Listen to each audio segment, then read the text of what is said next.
Welcome to today's Farm Life. I'm Doug Cunningham. It is heavy equipment season. Spring in South Dakota means a lot of machinery on the roads, a lot of guys trying to get a lot of things done in a very short amount of time. As motorists, we need to be aware of that. Had a chance to catch up with Davidson County Deputy Sheriff Darin Moke. He says there's a few things that he'd like you to remember if you travel the country roads in South Dakota this time of the year.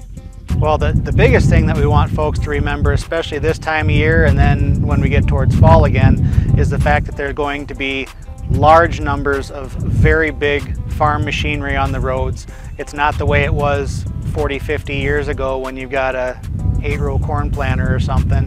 The machinery that's going down the road now takes up the entire roadway, and 90% of the time they do their best to get out of the way when they see traffic coming, but everyone just has to be aware that these vehicles move at 25 miles an hour or less, and if they're going 50, 60, 80 miles an hour, they're going to come up on them awful quick and nobody's going to have time to react. One of the big things that we see is exactly what we're talking about, where there's a farmer going down the road abiding by the law like they're supposed to, and a vehicle will come up behind them going 65, 70 or 80 miles an hour, breaking the speed limit, not paying attention, swerving at the last minute. I've seen other vehicles have to take the ditch to avoid being hit. It's just the biggest thing that folks need to do is just pay attention, obey the rules of the road, get rid of driving distractions, cell phones, food, anything of that nature, putting on makeup. I've seen it all. People just need to be aware of the road ahead of them.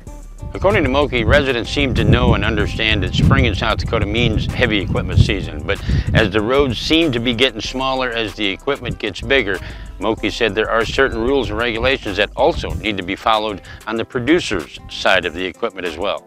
The farmers themselves need to be aware also. You know, everybody gets in a hurry and everything with planting season and then harvest season, but there are state laws that depict what agricultural folks and anybody with slow-moving vehicles can do. Slow-moving vehicle emblems do need to be displayed on the rear of the vehicle. They have to conform to the Agricultural Association standards, which is the orange triangle that everybody sees. Slow-moving vehicles that operate at 25 miles an hour or less cannot be operated on any state highways a half hour before sunrise or a half hour after sunset, unless they have a rotating or flashing amber or white beacon on the equipment. Then they can be operated. Obviously it's not wise, but state law dictates that they can do that. We see it more at harvest time than during planting season, just because everybody's trying to get their crops out of the fields before the weather turns and they can't get in the fields at all anymore. So we do see it more in the fall than in the spring, but it's something to be aware of all throughout the growing season. We have partnered with the Department of Highway Safety again, as we have for the last several years, for speed enforcement and for occupant protection enforcement, meaning seat belts, helmets on motorcycles, things like that.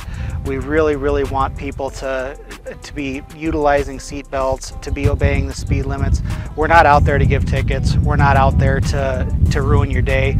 We're out there to make sure that people get from point A to point B safely, and that the motoring public, bicycling public, and pedestrian traffic can be safe throughout the year. Just a few things to remember from Davidson County Deputy Sheriff Darin Moke about heavy equipment season. Springtime in South Dakota, it's a wonderful time of the year. Let's make this a safe and successful planting season. Remember some of the rules and regulations on the road, and be aware that some of that equipment's going to be on the road trying to get a lot of things done in a very short amount of time. Just be aware of that. Remember, feel good about what you do today, because what you do today is very important. Until next time, I'm Doug Cunningham.